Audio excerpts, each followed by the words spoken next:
તળાજાથી મહુવા જતા હાઈવે ઉપર બોરડા નજીકના વિસ્તારમાં ઇકો કારનો અકસ્માત સર્જાતા 12 જેટલા વ્યક્તિઓને નાની મોટી તેમજ ગંભીર ઇજાઓ પહોંચી।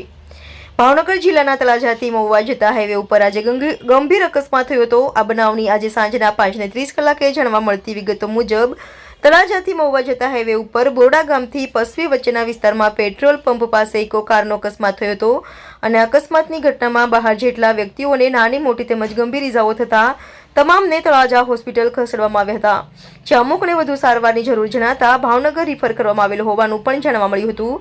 બનાવના પગલે મામલતદાર તેમજ તળાજા અધિકારી, પોલીસ અધિકારી સહિતનાઓ હોસ્પિટલ ખાતે દોડી આવ્યા હતા।